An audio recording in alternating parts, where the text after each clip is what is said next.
Esto es Sobre la Roca, con Esther Sánchez. Un espacio cada 15 días donde compartimos la palabra del Señor, aquellos devocionales, pensamientos, predicaciones, libros y todo aquello que nos anima, inspira y motiva a andar y vivir cada día más y más firmes sobre la roca.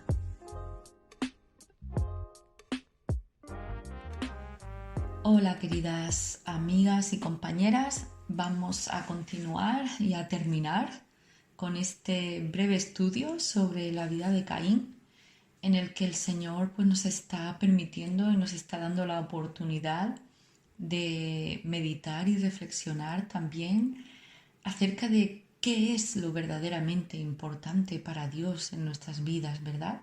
Y estamos viendo que son las intenciones y las motivaciones de nuestro corazón. Vamos a hacer un breve resumen. En el primer podcast estuvimos viendo acerca de sus vidas. Vimos que Caín significa adquirido y en el original no es que he adquirido varón, sino que ha adquirido el hombre del Señor, porque Eva estaba expectante, Adán y Eva estaban expectantes a esa simiente que Dios les había prometido en el capítulo 3, versículo 15. Y que Abel significa vano, sin expectativa. También, algunos comentaristas dicen que podían ser gemelos porque simplemente dice en el versículo 2 que después dio a luz a su hermano Abel. No dice, y pasado el tiempo conoció Adán a su mujer Eva, la cual engendró y dio a luz a Abel, como suele ser el patrón que en otros pasajes de las Escrituras solemos ver. Entonces, por ahí es que los comentaristas piensan que podrían ser gemelos, lo cual le da mucha más carga a estas diferencias, ¿no? En cuanto a su crianza. También vimos que Caín fue labrador, que siguió el oficio del padre, que pasaría más tiempo con su padre. Vemos que sobre Caín había grandes expectativas y seguramente grandes privilegios, ¿no? Y Abel era pastor y ahí estaba el hombre, ¿no? Vimos el peligro que hay en eso, ¿verdad? Que como madres el Señor nos ayude a no caer en esos errores, ni a tener favoritos, aunque haya caracteres en los distintos hijos que unos encajen más con nosotras que otros, pero que le pidamos al Señor que nos ayude a tratarlos igual en cuanto a cariño, en cuanto a afecto, en cuanto a forma de corregirles, y que no pongamos sobre nuestros hijos tan altas expectativas, que no pongamos nuestras expectativas y nuestros sueños incumplidos en ellos, sino que dejemos que sean los sueños de Dios los que se cumplan en sus vidas, porque esto trae grandes consecuencias, ¿verdad? En el siguiente podcast estuvimos viendo que Dios miró a Caín y a su ofrenda y miró a Abel y a su ofrenda. Estuvimos viendo que Dios lo que mira es el corazón y a la persona mucho más allá de lo que esa persona haga o no haga. Estuvimos, poniendo un ejemplo de esta joven María, cuál es su actitud cuando las circunstancias cambian. Ella sigue siendo fiel, ella sigue yendo a la iglesia, pero ya no puede cuidar su cuerpo, ya no puede comprar ropa, se le gastan las cremas, ya no puede comprar tratamientos para su pelo de tan buena calidad y ya se pone triste. ¿Por qué? Porque la actitud del corazón, ¿cuál era? No era buscar a Dios y servirle. Buscar a Dios y servirle era un medio para conseguir el deseo de su corazón. Tengamos cuidado, ¿verdad? Y también estuvimos viendo que en Hebreos 11 se nos comenta que para Dios lo importante era la fe, porque nos dice que por la fe Abel ofreció un sacrificio más excelente.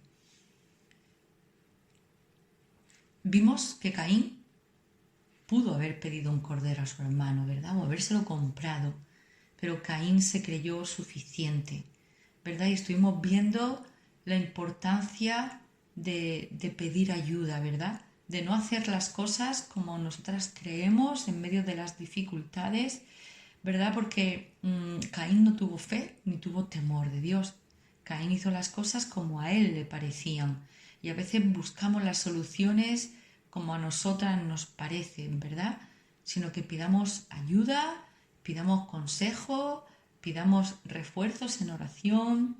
Y por último vimos cómo pudo ser que Caín se diera cuenta de que su ofrenda no había sido agradable. Viendo en Deuteronomio y en Éxodo, pues se puede deducir que las circunstancias de su vida, pues a él le hicieron ver que Dios no se había agradado, ¿verdad? Pero ¿qué pasó?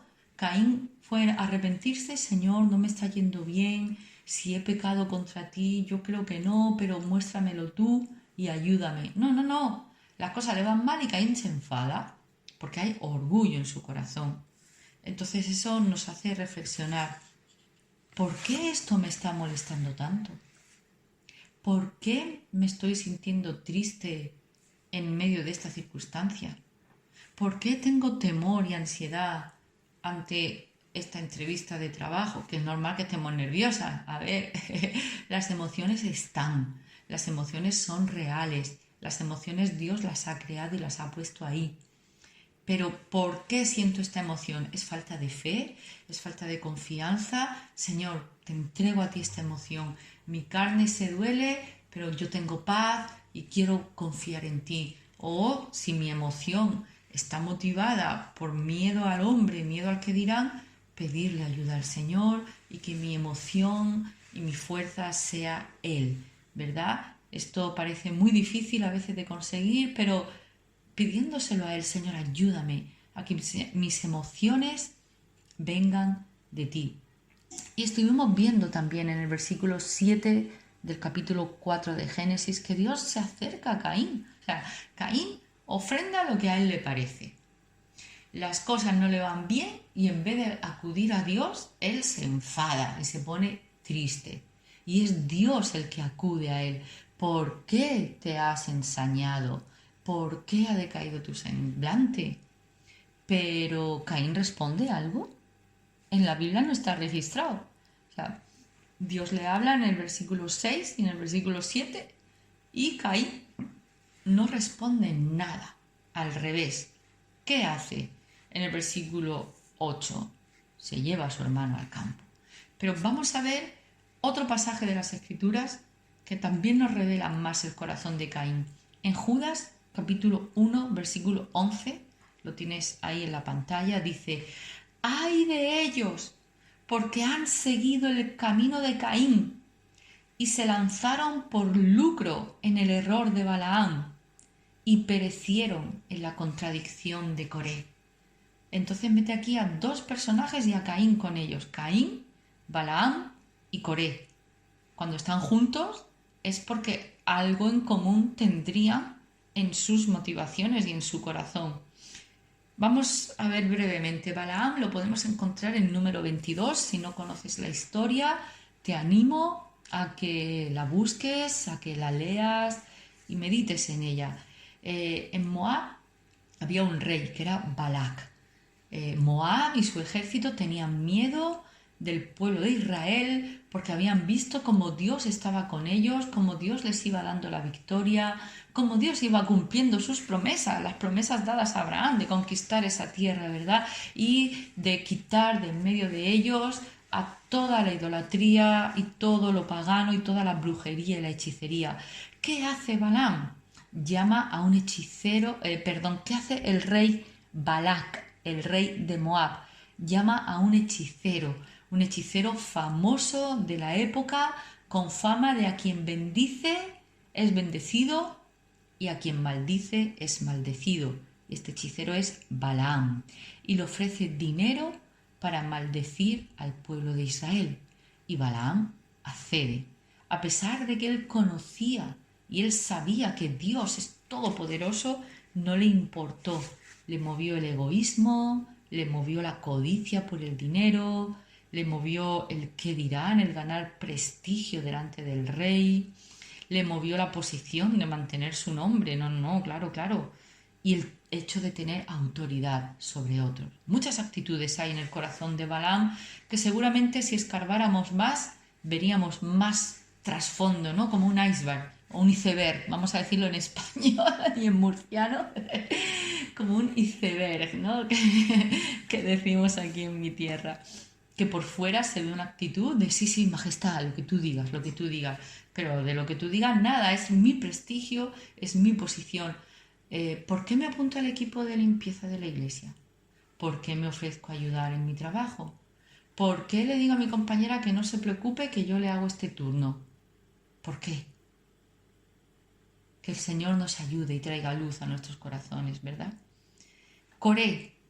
Coré en Números capítulo 16 también vemos que él se levantó contra Moisés, que él incitó a otros nobles y a otros gobernantes del pueblo de Israel a levantarse contra Moisés porque él no se conformaba con ser levita y él quería el sacerdocio, algo que Dios no le había encargado. Él quería hacer un rol y una labor para la que Dios no le había llamado.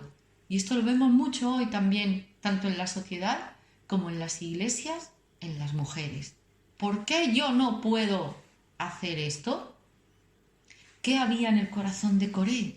Había codicia, había egoísmo, había sed de poder, de querer ser más importante. Fijaos que él era un hombre influyente. ¿Por qué no usó esa influencia para guiar a esos príncipes a honrar a Dios y a ser unos levitas portadores de la presencia de Dios? Mucho más por sus deseos de poder, de destacar, de prestigio y de posición. Entonces, si Caín está al lado de Balán y de Coré, algo similar habría en su corazón, ¿verdad? O sea, no es que nos lo estemos inventando, es que la propia palabra nos guía a ello, ¿verdad? Entonces, fijaos cómo algo tan simple como una ofrenda puede sacar tanto a la luz. La ofrenda y la actitud posterior de Caín cuando las cosas no le iban bien. ¿Cómo reaccionamos cuando las cosas no salen como queremos? Cuando nos hieren y nos hacen daño, eso duele, nos ponemos tristes, a ver, no somos masoquistas. ¡Qué bien, me han rechazado! ¡Ay! No, no, vamos a ver, me duele, pero ¿qué hago? ¿Dejo que eso se albergue en mi corazón y se va creando rencor? ¿Me escondo en mi cueva, me levanto un muro y ya no me relaciono con nadie, ya no quiero colaborar? ¿Me aíslo en mi cueva? ¿O voy a la presencia del Señor? Dios está dispuesto a venir a consolarnos. Lo hizo con Caín. ¿Por qué te enfadas? ¿Y por qué estás triste? Así viene nuestro Dios. Ven, hija mía, venid, venid a mí los que estáis trabajados y cargados. Yo soy el consolador. Él es nuestro consolador. Él es el que nos quiere consolar, ¿verdad? Y luego vemos que Caín no responde. No responde, no se arrepiente, no le pide ayuda, no le expresa nada. No le expresa nada. Y Dios le promete, si haces el bien vas a ser enaltecido, vas a ser levantado, vas a ser prosperado, vas a ser bendecido. En primer lugar, con paz y gozo en tu corazón, que te vas a sentir satisfecho y contento delante de mí. Y después yo ya me encargaré de proveerte o no proveerte. Pero te voy a dar paz en medio de esa circunstancia, que eso vale más.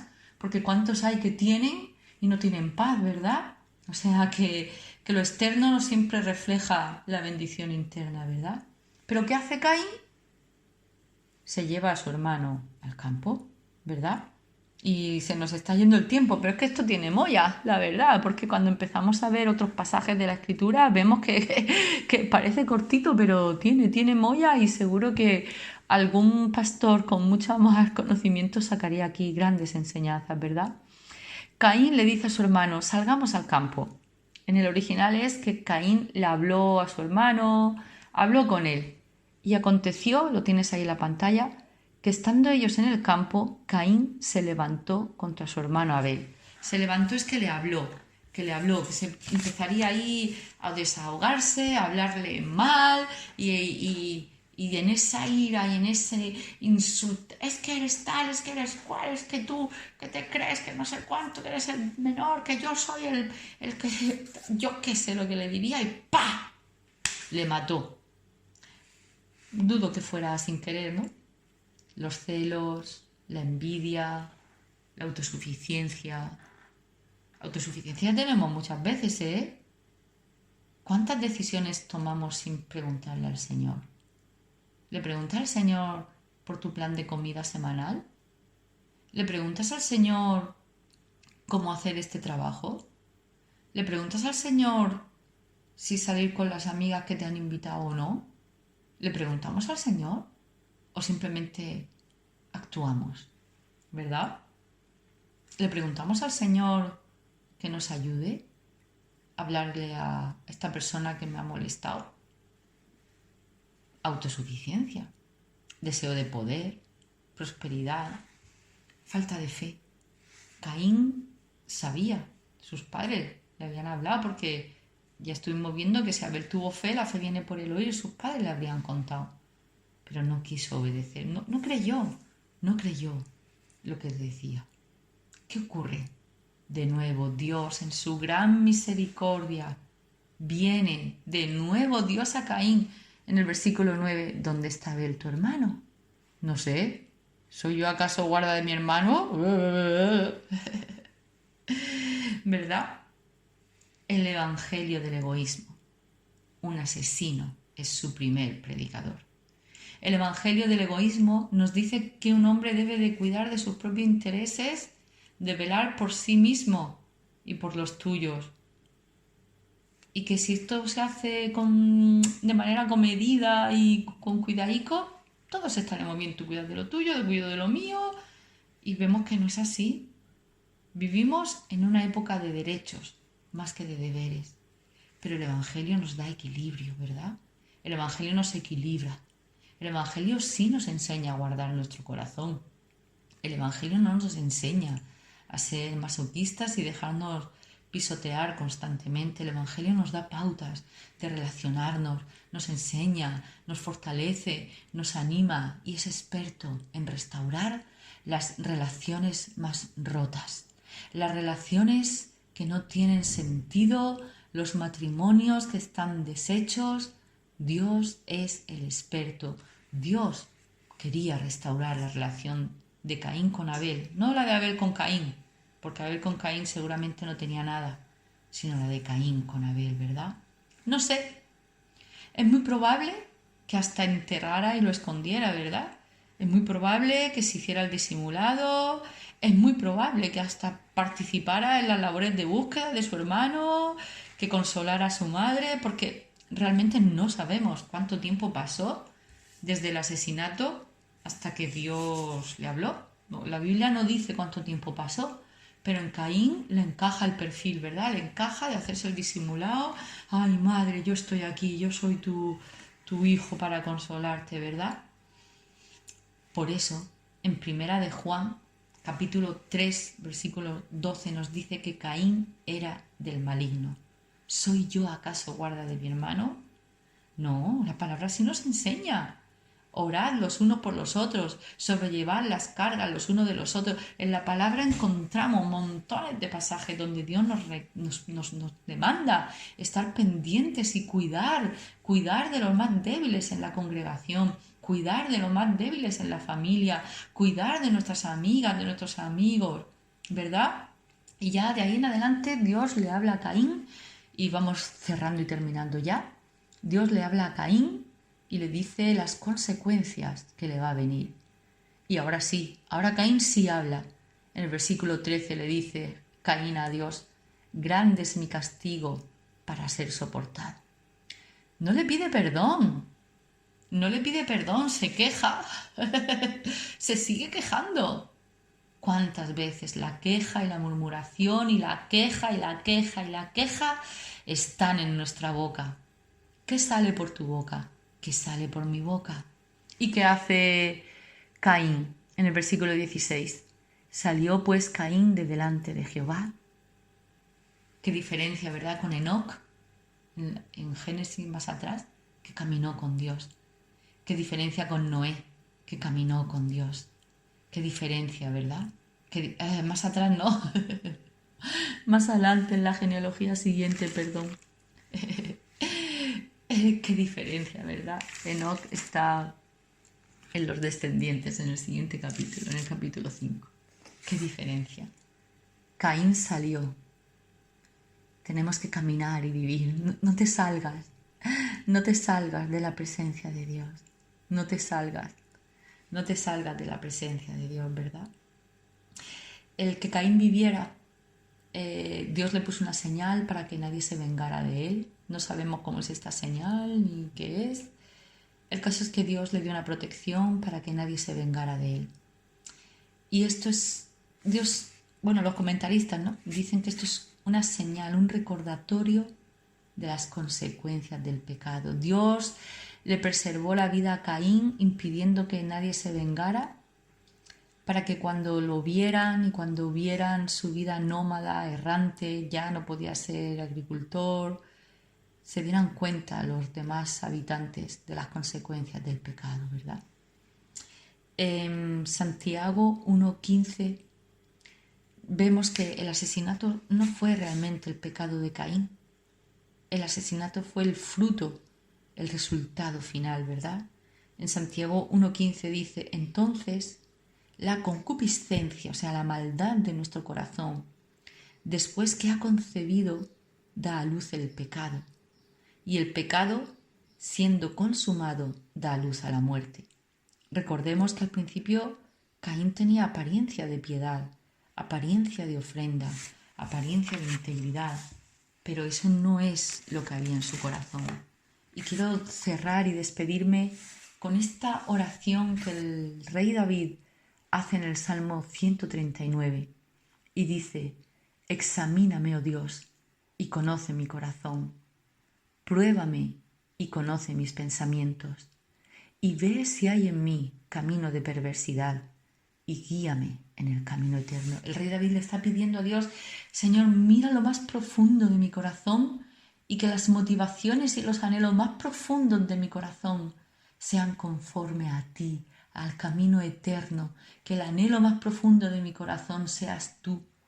Y en el Salmo 141 también, en los versículos 3 y 4, pero os voy a leer desde el principio, aunque se alarga un pelín, dice: Señor, a ti he clamado, apresúrate a mí, escucha mi voz cuando te invocare, suba mi oración delante de ti como el incienso, el don de mis manos como la ofrenda de la tarde. El incienso ardía continuamente en el templo.